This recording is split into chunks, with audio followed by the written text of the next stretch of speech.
Hop, bugun sizlar bilan speaking haqida gaplashamiz. Keling o'quvchilar, men sizlarga avvalo speakingda umumiy qoidasini tushuntirib o'tay. Bizda multi levelda speaking qanaqa turda beriladi, shuni ko'rsatay.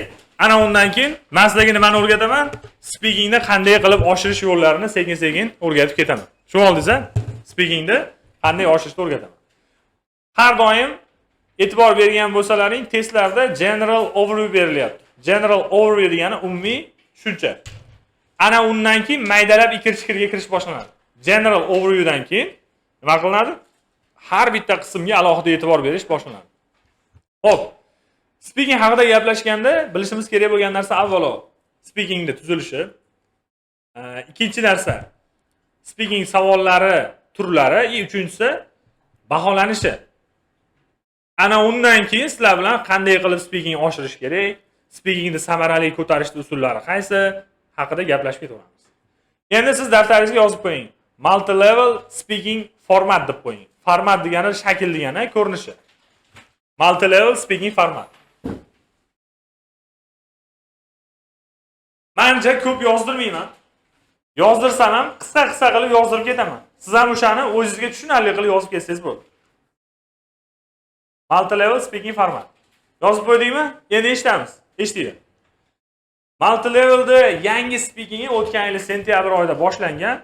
O'shandan keyin ayrim gaplar chiqishni boshladi. Har sentyabrda multi level o'zgarar ekan degan. Yo'q, unaqa emas. Har sentyabrda multi level imtihon o'zgarmaydi.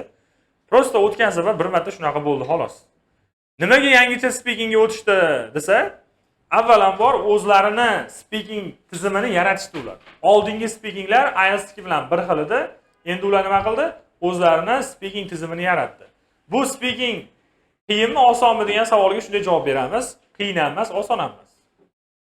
Shunchaki tekshirish usuli o'zgardi xolos.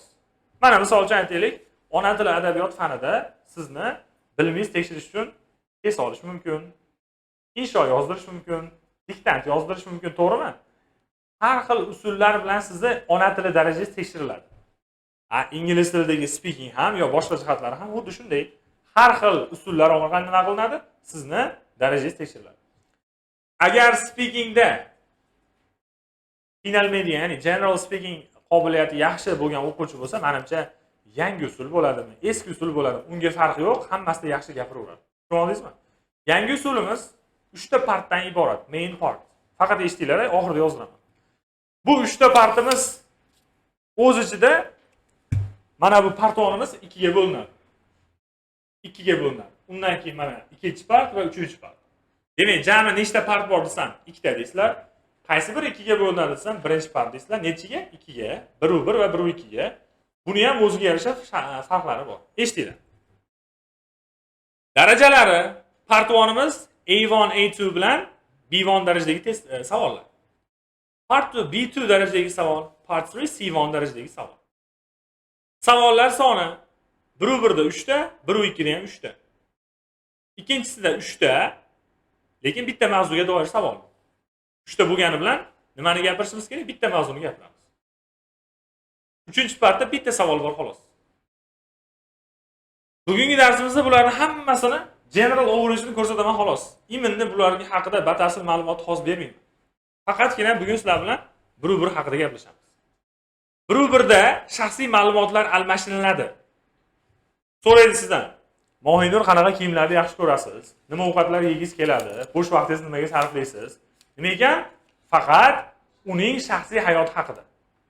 Demak, sizlarga shaxsiy savollar beradi. Maqsad nima? Sizning shaxsiy hayotingizni o'rganishmi? Ingliz tilidan darajangizni bilib olish. Shu savollar orqali ingliz tilidan darajangizni bilib olishadi. Misol, Sherzod, senga qanaqa kitob o'qish yoqadi? O'shanda Sherzod xohlaganini gapiraveradi. Qaysi kitob yoqsa o'shani aytadi. Yoqmasa yoqmadi ham deyveradi, o'zi biladi. Tushundingizmi? Keyingisi. Topshiriqni tavsifi asosan uy, oila, do'stlar, qiziqishlar va hokazolar haqida bo'ladi. Ya'ni shaxsiy mavzu shularda, to'g'ri? Keyingisi. Bunga ajratilgan vaqt har bitta savol uchun 30 soniya vaqt ajratiladi javob berishga. Javob berayotganda 30 soniya gapirishga majbur emassiz. Prosta sizga berilgan vaqt xolos, undan oshib ketmasin lekin. Sherzod 20 soniya gapirdi. 20 soniya gapirdi. Aytaylik Shahrizoda 25 soniya gapirdi. Shahrizoda ko'proq gapirdi, lekin Sherzodning gapi sifatli chiqdi. Sherzodga yaxshi ball berishaveradi. Tushundingizmi? Bu yerda kam gapirdi-yu deb vaqtini nima qilmaydi? Ayirib olmaydi. Lekin o'ta kam gapirish ham yaxshi ball olib bermaydi. Chunki 5 soniya gapirgan odam bu speaking qobiliyatining yo'qligidan dalolat, to'g'rimi? Shuning uchun unaqa 5 soniya, 10 soniyaga yaxshi ball qo'ymaydi. Mana sizlarga maslahatim 20 soniya bilan 30 soniyani orasida gapiringlar, zo'r bo'ladi shunda. Tushunarlimi? 20, 25, 22, 23 shuni mashq qilinglar yetadi. Lekin siz uyingizda 1 minut gapirishga, 1,5 minut gapirishga tayyorgarlik ko'rmang. Sababi baribir 30 soniyadan u yog'ini yozib olmaydi. O'zingizni qiynaganingiz qoladi. Tushunarlimi? Keyingisi part 1 va 2 tasvirlash, rasm beriladi. Rasm beriladi. Lekin savol nechta deyapmiz bunda? 3 ta. Bittasida rasm tasvirlaymiz, qolgan 2-chi, 3-chi savolida rasmdagi mavzuga boshqa savollar beriladi. 2-chi, 3-chi savollarda rasmni tasvirlash majburiy emas siz uchun. Tushundingizmi meni gapimni? Yana qaytaraman. 3 ta savol beriladi. Shuni birinchi savoli rasmni tasvirlash, shaxsiy fikrlar ifodalash orqali va uni asoslash. 2-chi, 3-chi savolda rasmga berilgan mavzu haqida savol beriladi, lekin rasm tasvirlash majbur emas bunda. Mana misol uchun tasavvur qiling, sizga mana bu rasmni berdi. Doska ko'rinyapti hammaga. Mashinada o'tirgan erkak hamda piyodalar yo'lagidan, piyodalar chizig'idan, zebra chizig'i deymiz buni. O'tayotgan piyodalar. Birinchida qarang, what do you see in these pictures? Rasmda nimani ko'ryapsiz? Ikkinchisida qarang, what are the advantages of the walking out of the drive? Mashina haydagandan ko'ra piyoda yurishning foydalari qanday? Menga rasm tasvirlashim kerakmi endi hozir? Yo'q. Bu rasmga qarashim ham shart emas buning uchun. Tushundingizmi? Demak, birinchi savolimiz doim rasm tasvirlash, ikkinchi, uchinchi savolimiz nima ekan? Mana shunga o'xshagan, mana yo'l harakatiga doir rasm deyilgan, mana yo'l harakatiga doir rasm bo'lganligi uchun shunga doir savollar beriladi. What do some people prefer having a car of their own? Why ekan, sorry. Nima sababdan ayrim odamlar o'zining shaxsiy mashinasi bo'lishini xohlaydi? Rasmga qarashim kerakmi hozir? Yo'q. Tushundingizmi? Quloqingizga qo'yib oling. Part 1 va 2 da doim birinchi savol rasm tasvirlash, bittasini emas, ikkovini ham. Ikkinchi, uchinchi savollar boshqa bitta mavzu, boshqa savollar, lekin mana shu mavzuda. Shunga savol sizlarga. Bularga nechta soniyadan vaqt beradi javob berish uchun? 45 sekund, 30 dana ikkoviga. Hamma tushundimi gapimni? Bunga 45, bunga 30. Okay? Tepada mana 3 ta savol berilibdi, qaranglar. Please tell me about your friend. Best friend haqida gapirib. Bunga javob berish uchun necha soniya? 30 soniya. Tell me about your country. Bunga javob berish uchun 30 soniya. Bunga javob berish uchun ham 30 soniya. Endi sizlarga savol o'quvchilar. Tell me about your best friend. About your country. What do you like to do in your free time? Uchalasi bir xil mavzudami? 3 xil mavzuda. Realizm kirganlar bo'lsa biladi. 3 xil mavzuda beriladi. Mana shu bir part 1 bilan tushundingizmi meni gapimni? Tog'dan keladi, bog'dan keladi, xullas любой savolni beraverasiz, siz javob berasiz. Endi biz bunga tayyor turishimiz kerak. IELTS bilan solishtirib ketamiz. IELTS da 3 ta part bor. IELTS part 1 da personal questions, to'g'rimi?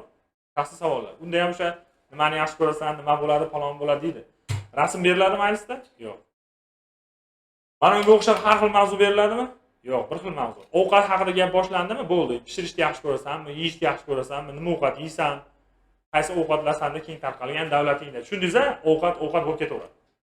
Ahajon, tushunyapsanmi gapimni? Hamma tushundimi meni gapimni? Endi bunday qilaylik. Speaking new format dediku. Asli tagiga 3 ta partga bo'linadi deb qo'ying. Multi level speaking 3 ta partga bo'linadi.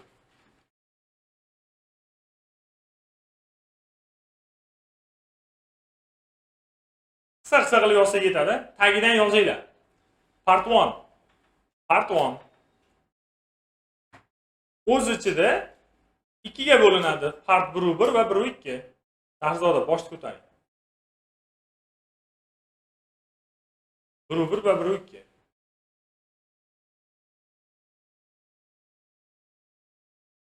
Bunday qilinglar. Part 1 deb turib, chiziqcha qo'yib personal questions, ya'ni shaxsiy savollar. Part 1 deb yozingda, chiziqcha qo'yib yoniga personal questions, shaxsiy savollar. Ya'ni part 1 deb turib personal questions. Tagiga part 1-2 dengda. Part 1-2 deb turib rasm tasvirlash va shunga doir yana qo'shimcha ikkita savol. Va shu mavzuga doir qo'shimcha ikkita savol.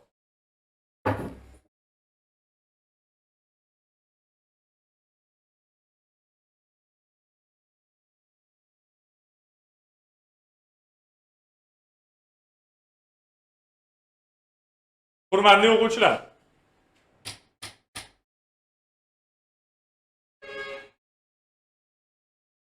part 2da qanaqa holat bo'ladi? Eshitib turyapti. Oldinlari part 2da IELTS bilan bir xil tarzda berilardi savol, ya'ni cue card berilardi. Cue card nima desa, bu bitta kartada sizga savolni tasvirlash beriladi, birorta bir event shunga o'xshagan narsalar beriladi. Endi men sizga hozir general qilib gapiryapman, xolos, bu hali mavzuni ichiga kiramiz. Mavzuni ichiga kirgandan keyin batafsil gaplashamiz. Men sizga bunga osonroq yo'llarni o'rgataman, qanaqa qilib javob berish kerakligini, shunga doir so'z yodlaymiz, hali uni keyin batafsil gaplashamiz. Prosta eshiting. 3 ta savol bo'layotgan bo'lsa ham, hammasi bitta mavzu haqida. Tell me about critical decision you have made. Sen menga o'zing qaror qilgan birorta bir tanqidiy qaror haqida gapirib ber. Bu qaror sening hayotingga qanday ta'sir ko'rsatgan va qanday omillar mana shu qarorni qabul qilishingga sababchi bo'lgan? Mavzu bittamikin? Nima haqida? Siz qabul qilgan decision haqida. Tushundingizmi? Keyingisi part 3. Men bu part 3ni advantage hamda disadvantage essayga o'xshataman. To'g'rimi? Bitta mavzu beriladi, advantage, disadvantage taraf so'raladi. Va bu social mavzu. Social mavzu nima degan? Ijtimoiy mavzu. Ijtimoiy mavzu degani mana qarang. Yagona shaxsga tegishli emas, balki butun xalqqa tegishli bo'lgan narsa. Ta'lim tizimi faqat o'g'il bolalarga tegishli narsami? Hammaga.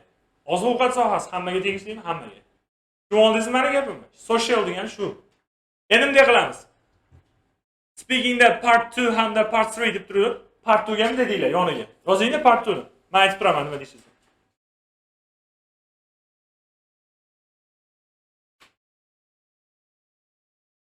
Yozdingmi? Hop. Mavhum mavzu. Mavhum mavzu. Davomida. Bir mavzuga doir 3 ta savol. Bir mavzuga doir 3 ta savol.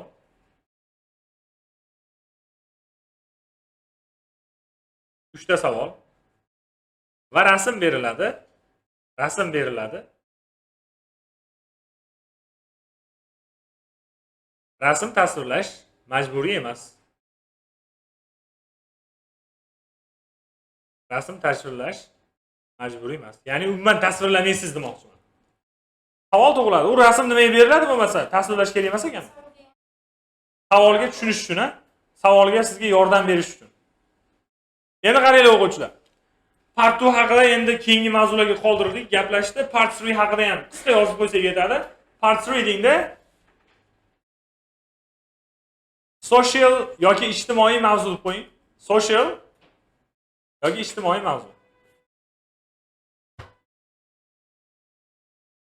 Qisqagina qilib, yaxshi yomon taraflarini yoritamiz deb qo'ysangiz yetadi.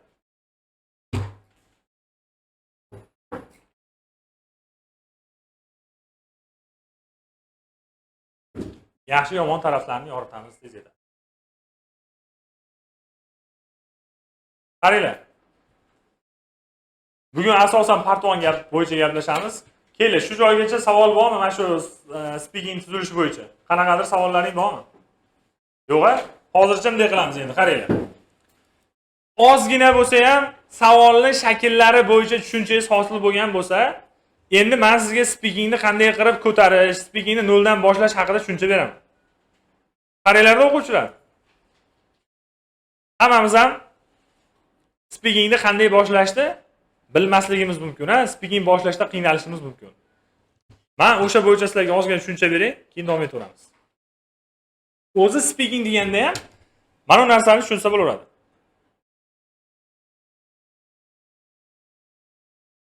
General speaking skill. Yana o'sha chet ellik birortasini sizlarga misol keltirib beraman. Chet eldan birorta ingliz kelib qolsa, bu ingliz odam gapirgani qiynalmaydi, bemalol gapiraveradi. Tili aylanmay qolmaydi, to'g'rimi? So'z boylikda boshqada qiynalmaydi. Demak, unda nima bor? General speaking skill bor. Endi qaranglar. Mana shu general speaking qobiliyati asosiy narsa. Biz shu bo'yicha ishlaymiz. Mana shuni ko'tarishga harakat qilamiz, mana shuni rivojlantirishga harakat qilamiz. Maqsadimiz mana shu general speaking skillga erishish. Tushundingizmi? Multi levelda bo'layotgan imtihonda ham ularning maqsadi shu. Faqat sizni general speaking skillingizni nima qiladi? Baholashga, uni qay darajada ekanligini ko'rishga harakat qiladi. Tasavvur qilinglar, Dilnura C1 sertifikatini qo'lga kiritdi. Speakingdan. Bu degani 65 balldan yuqori oldi degani. Demak, Dilnuraning general speaking skill qobiliyati necha ekan? 65 balldan yuqori ekan. Dilnoza 52 ball qo'lga kiritdi. Necha bo'ladi? B2 mi? Demak, Dilnozaning speaking qobiliyati nima ekan? B2 ekan. Tushunarli bo'ldimi? Endi qaranglar. Birinchi darsimizda esingizda bo'lsa aytganman. B1 degani, B2 degani, C1 deganida o'zining ta'rifi bor. B1 ingliz tilida oz-moz muloqot qila oladi, lekin juda ham zo'r emas, erkin gapira olmaydi, ayrim joylari tutiladi, qiynaladi. Bu B1 daraja. B2 daraja ingliz tilida erkin muloqot qila oladi, yaxshi tushunadi, lekin juda ham zo'r emas baribir. C1 daraja ingliz tilida erkin gaplasha oladi. Bu ingliz tili buning uchun xuddiki native speaker kabi. Native speaker degani nima? Mahalliy gapiruvchilar kabi. Demak, bizning maqsadimiz nima ekan? General speakingni nima qilish? Oshirish ekan. Speakingda ikkita ustuni bor deyman men doim. Bittasi practice, bittasi vocab. Ikkovidan bittasi bo'lmasa ham nima bo'ladi? Hech qachon speaking rivojlanmaydi. Qarang. Meni vocabulary'im yo'q. Speaking qila olamanmi ingliz tilida? Tasavvur qiling, men gapiryapmanda vocabulary yetishmay qoladi, men orada verb ikki plus object deb o'tib ketyapman. Nima bo'laveradi? Subject plus verb ikki plus object. Bo'lmaydi. Nima qilaman so'z boyligim bo'lmasa gapira olamanmi? Yo'q, umuman gapirishga iloji yo'q. So'z boyligi kerak bizga, aniq. So'z boyligi shu darajada ko'payib ketsinki, bittasi kelmay qolsa, o'rnini bosadigan alternativlar paydo bo'lsin. Alternativ nima degani? O'rin bosadi. Men buni yaxshi ko'raman degan so'zni esingizdan chiqarib qo'ysangiz, uni boshqacharoq qilib ayting. Misol, men buni hurmat qilaman. Men buni o'zimda bo'lishini xohlayman. Bu degani menda bo'lishini xohlashni yaxshi ko'rish degani, to'g'rimi? Menga bu yoqadi yoki men buni doim bu haqida yaxshi fikrdaman. Shular hammasi nima ekan? Alternativlar ekan. Endi qaranglar. Vocabulary zo'r bo'lsa, o'quvchi speakingda qiynalmaydi. Bu bitta ustun. Lekin vocabulary zo'r bo'lgani bilan practice bo'lmasa nima bo'ladi? Bunda ham speaking yaxshi bo'lmaydi. Mana qarang. Men tinmay so'z yodlayapman, lekin uni ishlatmayapman amalda. Practice qilmayapman. Nima bo'ladi endi? Speakingim yana rivojlanmaydi. Tushunib oldingizmi? Demak, bizda speakingni oshirish uchun, ya'ni general speaking skill uchun, mana tepada kichkina bo'lib qolib ketibdi. Shu narsa uchun practice kerak, vocabulary kerak. Okay? Endi savol tug'iladi, domlalar, biz ham bilamiz speakingda practice kerakligini, vocabulary kerakligini. Bularni qanday qilamiz? Qanday qilib general speakingni oshiramiz degan savollar tug'iladi. Men shunga hop, ikkita usul beraman sizlarga. Ikkita usul. Bu ikkala usulimiz vocabularyga ham foyda, practicega ham foyda va confidencega, pronunciationlarga ham foyda. Pronunciation degan talaffuzi yaxshi bo'lishi, ha? Confidence degan odamning o'ziga bo'lgan ishonchi. Kerak bo'lsa, ingliz tilida bilgan narsalaring ham ayrim holatlarda esdan chiqib gapira olmay qolsa, hayajondan.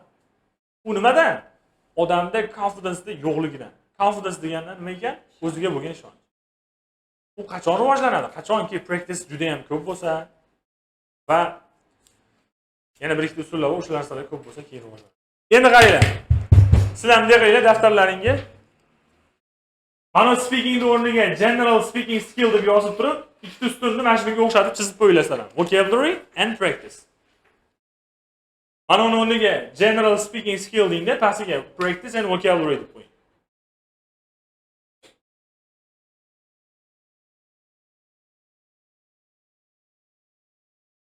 Qarang. Bo'ldimi?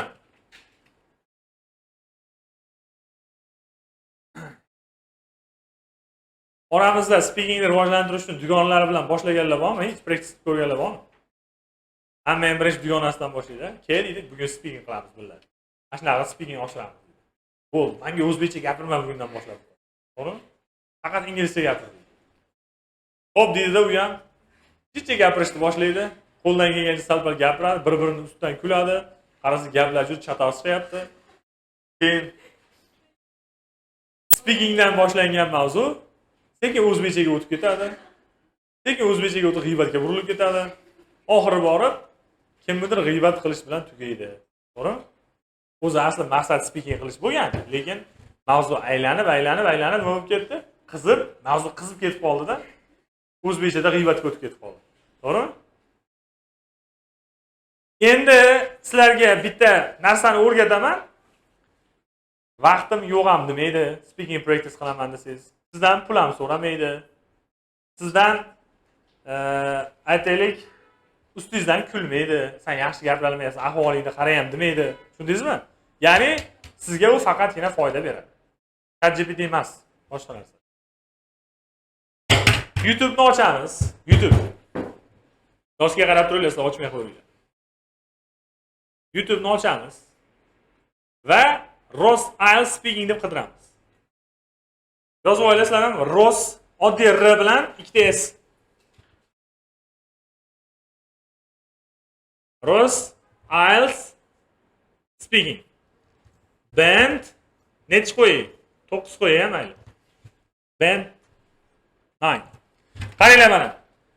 Ross IELTS speaking band 9 deb qo'ydim va qidirishni boshladim. Chiqdi mana har xil speakinglar. Ko'zimizga ko'ringaniga, yoqqaniga nima qilamiz? Bosamiz. Bosdim. Okay, this is the speaking test of the International English Language Testing System taking place on Thursday the 6th of August. Center number DDE120 and bu IELTS speaking. Lekin menga IELTS speaking bo'lsa ham so'z boyligi orttirishimga yordam beradi. Practice qilishimga yordam beradi. Voy bu IELTS demang. IELTS bo'lsa nima qilibdi? Bizga bo'laveradi. Chunki bizning maqsadimiz nima edi? General speaking skillni oshirish. Tushunib oldingizmi? Qaranglar o'quvchilar. Mana shunaqangi birorta bir speakingni qo'yaman-da, oldimga daftarni ochaman. Bitta daftarni ochib, oldimga qo'yaman, shu speakingni ochaman. Uyda kompyuteringiz bo'lsa, kompyuterga qo'yib, oldiga daftaringiz, telefoningizda lug'atini ochib oling. Agar kompyuter yo'q bo'lsa ham muammo emas.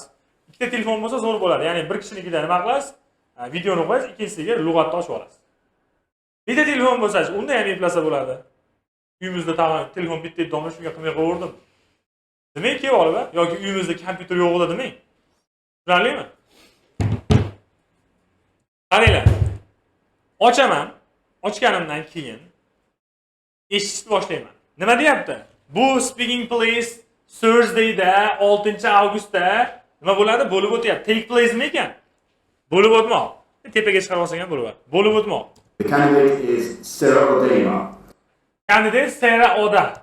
The candidate number is Candidate nomeri 013135458. The examiner is Samson C.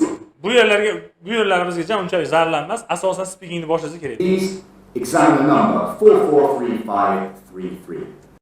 Introduction bo'lyapti hozir. Good afternoon. Good afternoon. Endi boshlanyapti. Xayrli oqshom, xayrli nima deyiladi? Kun. Xayrli afternoon.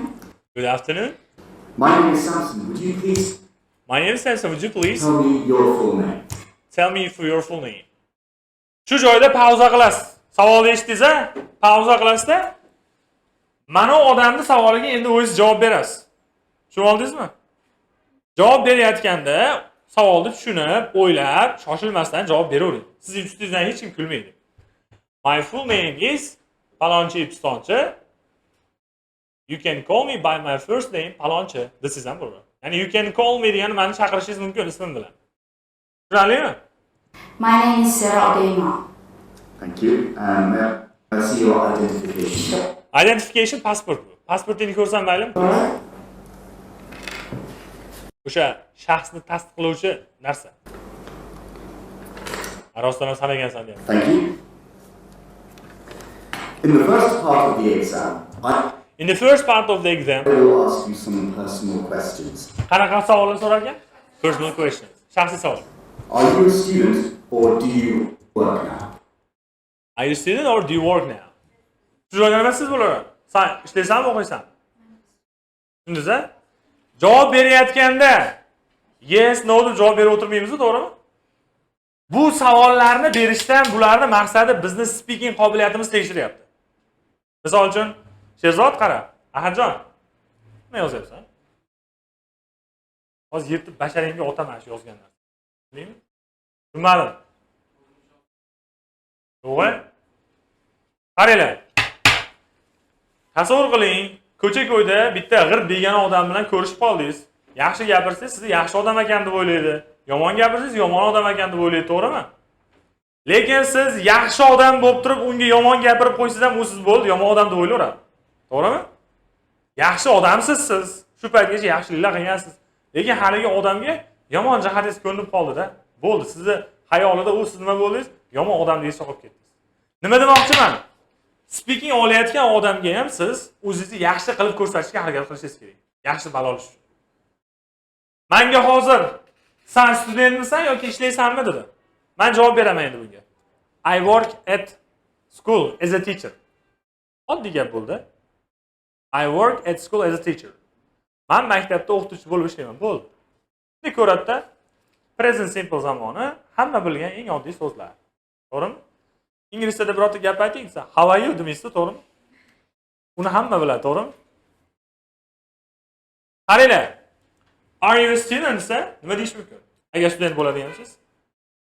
Yes, of course. Yoki bo'lmasa unaqa demasangiz, well deysiz ham bo'ladi. Well degani tushunarli degan. Well, yaxshi tushunarli. Well, I'm doing my master's degree one of the most popular university which is located in the Fergana city. Men o'zimni magistrlik darajamni Farg'onada joylashgan bitta mashhur universitetda qilmoqdaman. Magistrlik darajasini qilish degani magistraturada o'qish bilan sinonim. Yoki men aytsam bo'laveradi, I am doing my doctoral degree one of the popular university which is located in the center of Fergana city. Farg'ona shahrining markazida joylashgan bitta mashhur universitetda o'zimning doktorlik dissertatsiyamni yo'qlayapman. I study at the university dan yaxshiroqmi shu? Demak, qo'lingizdan kelgancha shunaqa qilib javob berasiz. Mayli, endi siz menga o'xshab bunaqa levelda javob bera olmaysiz ham, oddiy qilib javob bersangiz ham mayli.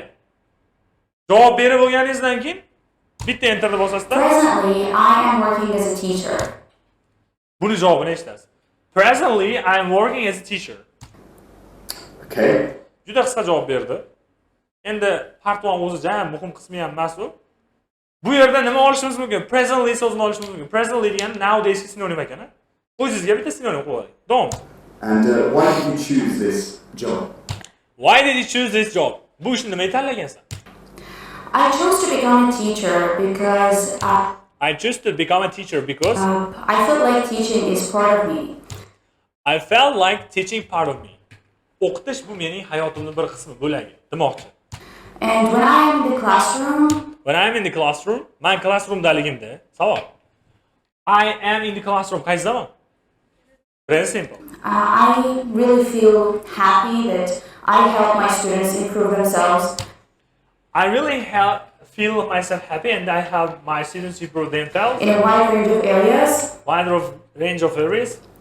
And what I like most about teaching is I feel like I'm elevating the level of the knowledge of Men o'zimni bilim darajamni oshayotganimni his qilaman. Elevating degan oshmoq. my students.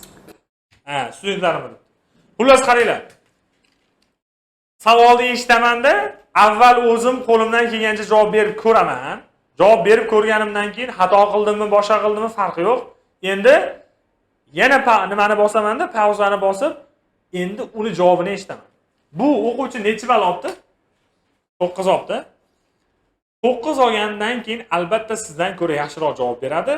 Siz buni javobidan o'zingiz uchun yangi so'z, yangi g'oya olasiz. Tushunarli bo'ldimi? Siz bilmagan so'zlarni ishlatish mumkin. Tagiga chizib yoki masalan yozib daftaringizga tarjima qilib o'tib ketasiz haligini. O'rganib olasiz o'zingiz uchun. Sizni miyangizga kelmagan g'oya aytish mumkin. Ayrim savollar kelib qoladi, nima deyishni ham bilmay qolasiz. Shunaqangi savollar keladi, nima deb javob berishni bila olmay qolasiz. O'shunaqa savollarga mana ular javob beradi. Siz nima qilasiz? Bular javobini o'zlashtirasiz ideyalarni. Menda juda ko'p so'zlar shatdan olingan. Men o'rgangan so'zlarimni juda ko'pini aynan YouTube'dan speaking qilish orqali olganman. Men sizga YouTube'dan speaking qilish deganimda bugundan boshlab nimani tushunasiz? Xuddi shu jarayonni tushunasiz. Tushunarli bo'ldimi? Dilnura tushundingizmi? Orqada eshitasiz so'rab. Tushundingizmi? Haydarova? Farida tushundingizmi? YouTube'dan speaking qilish qanaqa ekan? YouTube orqali mana shunaqa speakinglarni qilish ekan. Va keyingi savollarga o'tib ko'raylik ozgina. Right. I'd like to move on and ask you some questions about shopping. Shopping mavzusiga o'tishyapti. Who does most of the shopping in your household? Who does shopping in your household? Household nima degan o'zi? Shu joyda tushunmay qoldingiz, pauzani bosasizda household qilasiz. Xonadon degan. Oila. Xonadon. Tushundingizmi? Xonadon deganda uy ham tushuniladi, oila a'zolari hammasi tushuniladi. Sani xonadoningda kim shopping qiladi? Well, actually, it's not only one person. It's not only one person. Actually, it's not only per person. Yana aynan bitta odam uchun emas bu. Who does the shopping for the household? Who does the shopping for the household? I would say it's a shared responsibility. It is shared responsibility. Qarang, zo'r so'zlarni ishlatyapti. Bekorga to'qqiz olmabdi. It is shared responsibility degani hammaga ulashilgan mas'uliyat. Bu degani hammani yelkasidagi mas'uliyat bu. Misol, uyda bir narsa yo'q bo'lsa, Sanjar ham chiqib ketaveradi. Sherzod ham chiqib ketaveradi. Yo boshqasi ham chiqib olib kelaveradi bu narsani. Uyimizda faqat Sherzod qilish kerak. Sherzod qani o'xshay ketgan. Ha bo'ldi, endi kelmaguncha hech kim qilib chiqmaydi. Chiqmanglar ko'chaga, shoppingga. Sherzod kelsa keyin. Demaydi hech kim, to'g'rimi? Demak, aytsangiz bo'ladi. It is a shared responsibility. And everyone has a role to play in the household. Everyone has a role to play in the household. So we always tend to go shopping together. We always tend to go shopping together. Lekin ko'pincha biz moyilmiz, tend to nima degan ekan? Moyil bo'lmoq. Nimaga? Birgalikda shoppingga chiqish. Ya'ni oilada 2 kishi, 3 kishi kerak bo'lsa, oilalar ham nima qilishar ekan? Shoppingga borishar ekan. Tushunarli bo'ldimi? Men bu yerdan vocabulary olyapman, ideya olyapman va practice qilyapman. Eng katta xato nima aytaymi shu joyda? O'quvchi faqat eshitib o'tib ketaveradi. O'zi gapirishga harakat qilmaydi. Yo'q. Siz avval pauza qilgandan keyin o'zingiz gapirishga harakat qiling. O'zingiz qo'lingizdan kelgancha gapiring. Gapirib ko'rdingiz-chi? Gapirib ko'rganingizdan keyin pauzani yezib, mana bu kandidatning, ya'ni nomzod topshirayotgan odamni javobini eshiting. Endi haligi odamning javobi siznikidan yaxshiroq chiqdimi? Uni gaplarini ichidan o'zingiz uchun so'z boyligi oling, ideya oling. Shunda rivojlanasiz. So'z boyligini oshirsa bo'lar ekanmi? Yangi g'oya olsa bo'lar ekanmi? Practice qilsa bo'lar ekanmi? Hamma tushunib oldimmi meni gapimni? Bu bitta yo'li. Keyingi yo'li speakingda confidence hamda pronunciationni oshirish yo'li bor. Speakingda confidence pronunciationni oshirish uchun men sizlarga TED saytini tavsiya qilaman. Daftarlaringga yozib qo'yinglar. Rosails yozdiga davomiga yozing. Practice qilish uchun va yangi so'zlar olish uchun deb qo'ying Rosailsda ta'rifiga. Rosails speaking bizga nima kerak ekan? Practice qilish uchun, so'z boyligi oshirish uchun. Practice qilish, yangi so'zlar o'rganish uchun va ideyalar. Endi tagida yozinglar.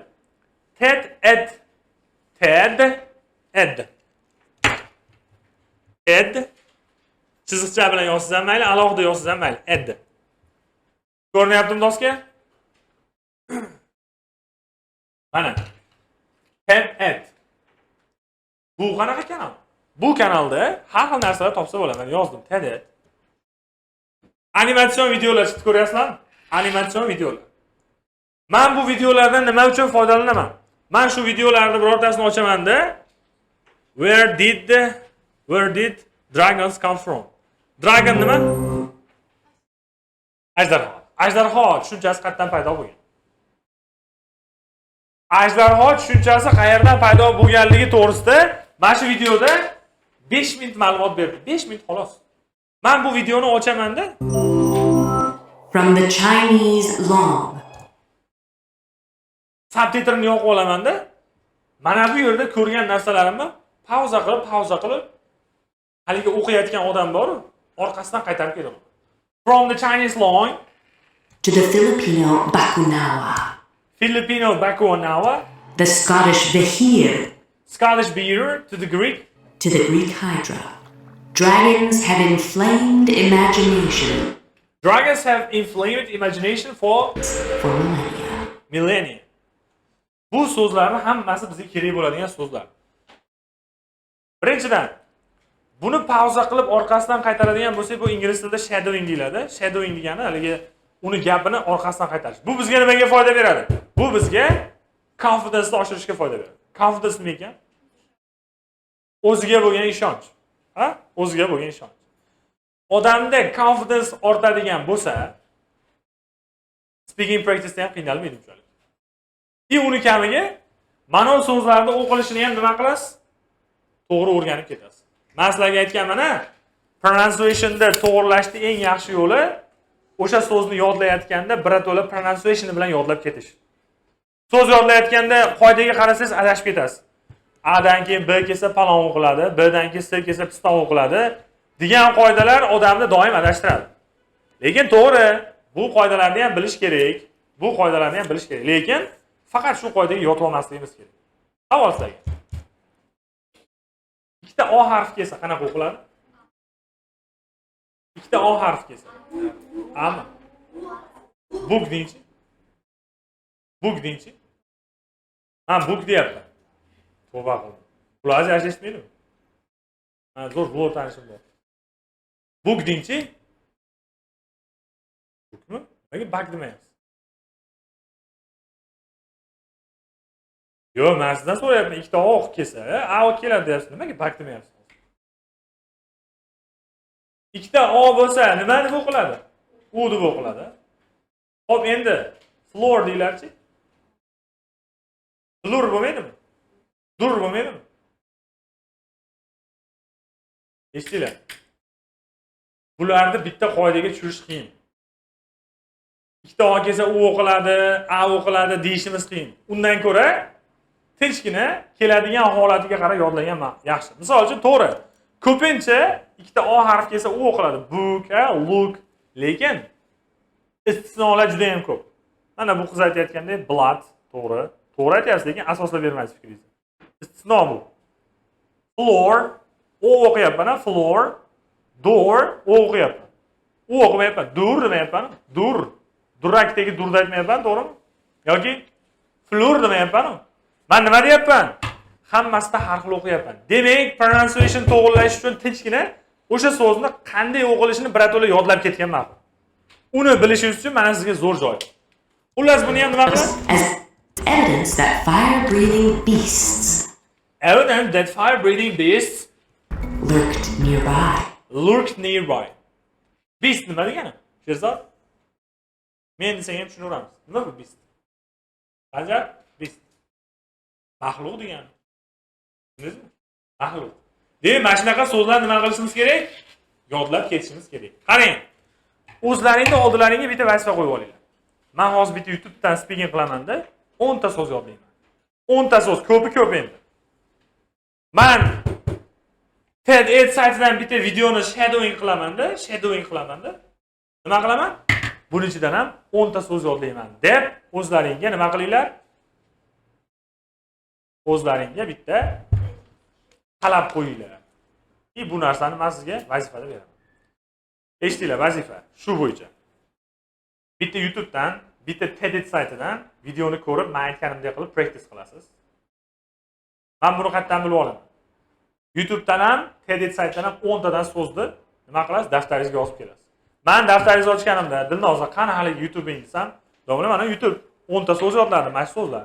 Faqat bilgan so'zlaring bo'lmasin, book, look, palom, piston bo'lmasin.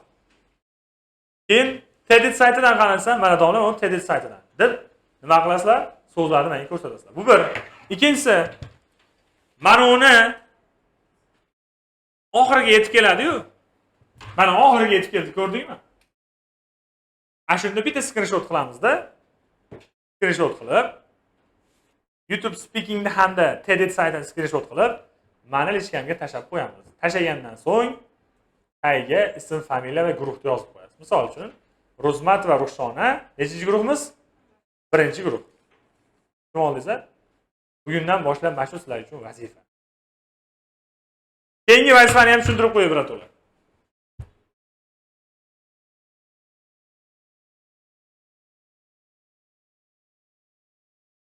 Mana bu speaking kitobimiz. Men buni keyingi darsda chiqarib kelaman. Hozircha elektronni gruppaga tashlab beraman. Xohlovchilar uyda elektronni chiqarib olsa ham mayli. Men ham chiqarib beraman buni. Rangli variantda chiqaramiz, iloji boricha. Faqat rangli bo'lsin, chunki rasmlari bor ichida. Mana shundan sizlarga birinchi mavzuni men nima qilib beraman? Topshiriq qilib beraman. Qanaqa qilib tayyorgarlik ko'ramiz desalaring, shu narsani aytyapmanki, mana. Birinchi mavzu nima haqida ekan? School haqida. Nechta savol bor ekan? 5 ta. Bu yerda endi 3 ta avtomatik. Bitta rasm. Qaranglar o'quvchilar. Real examda davomli 3 ta beradi dedingiz. Nimaga 5 ta beryapsiz deyishingiz mumkin. Sizga real examda mana uchalasini berish mumkin. Mana uchalasini berish mumkin, to'g'rimi? Uyda tayyorgarlik ko'radigan bo'lsalaring, o'zlaringiz yaxshi bo'ladi. Menda oldin o'qigan o'quvchilar bo'lsa, real exam kirganlar bo'lsa, bu savollar tushadimi? Tushadigan savollar. Ko'pi tushadi real examda. Shuning uchun mana shu kitobni beryapman. Bu o'zimning shaxsiy kitobim. Bu kitobni men o'zim tuzib chiqaman har xil joylardan. Mana ko'cha-ko'yda chiqarib olsangiz ham mayli, lekin 46 tagina betagan xolos. Endi u yoqda qanchaga chiqarib beradi bilmayman, lekin biz 5000 so'mga beramiz buni. Xohlovchilar ko'chadan chiqarsin, xohlovchilar kelib bizdan olsin. Keyingi darsda hammaning qo'lida mana shu kitob bo'lishi kerak. Keyingi darsda men beraman bitta. Tushundingmi? Eshitinglar endi o'quvchilar. Har bitta savolga o'zingiz javob tuzishga harakat qiling. Necha daqiqaga yetish kerak ekan? 30 sekunddan oshmaslik kerak, lekin tavsiya qildim sizlarga 20 sekund bilan 30 sekund orasida bo'lsa yaxshi bo'ladi. Tushunib oldingizlar? Keyingisi rasm tasvirlashlaring kerak. Pastda rasmga doir savollar bor. Bularga javob berishlaring kerak. Qo'ldan kelgancha bir qator tuzib ko'ringlar. Men keyingi darsda o'zim shularga sample answerlar tuzib, o'zim sizlarga qanday qilib tuzishlarni o'rgatib, batafsil shuni tugatamiz. Hozircha prosta kitob chiqaramizda, savollarni uyga borib tushunib, qo'limizdan kelgancha sample answer tuzishni boshlaymiz. Demak, uyga berilgan yangi vazifalar: YouTubedan bitta speaking qilish, TEDx saytidan bitta video ko'rish. Video ko'rayotganda ichimizda gapirar ekanmizmi? Tashimizda balandroq va mana shu kitobni chiqarib olish. Hurmatli o'quvchilar, agar kimda speakingni YouTubedan ko'rmasam yoki mana kitobni qo'lida ko'rmasam yoki o'masam, men chiqarmadim domla, bugun sizdan olib ketaveraman desalaring ham mayli. O'sha chorshanba kuni shunaqa desalaring ham mayli. Xullas, mana shu kitob hammaning qo'lida bo'lmasa, men xafa qilaman. Tushundingmi? Yaxshi gaplashaylik. Haligi birinchi kelgan kunlaringda men nima deganman? Men sizlarga oktyabr oyigacha hamma narsani tugatib beraman. Lekin o'zlaring olib qolishlaringga ham bog'liq. Sizlar ola olmasalaring, uni biz tugatganimiz bilan uni foydasi yo'q. To'g'rimi meni gapim? Xo'p. Kimda savol bor bugungi dars bo'yicha?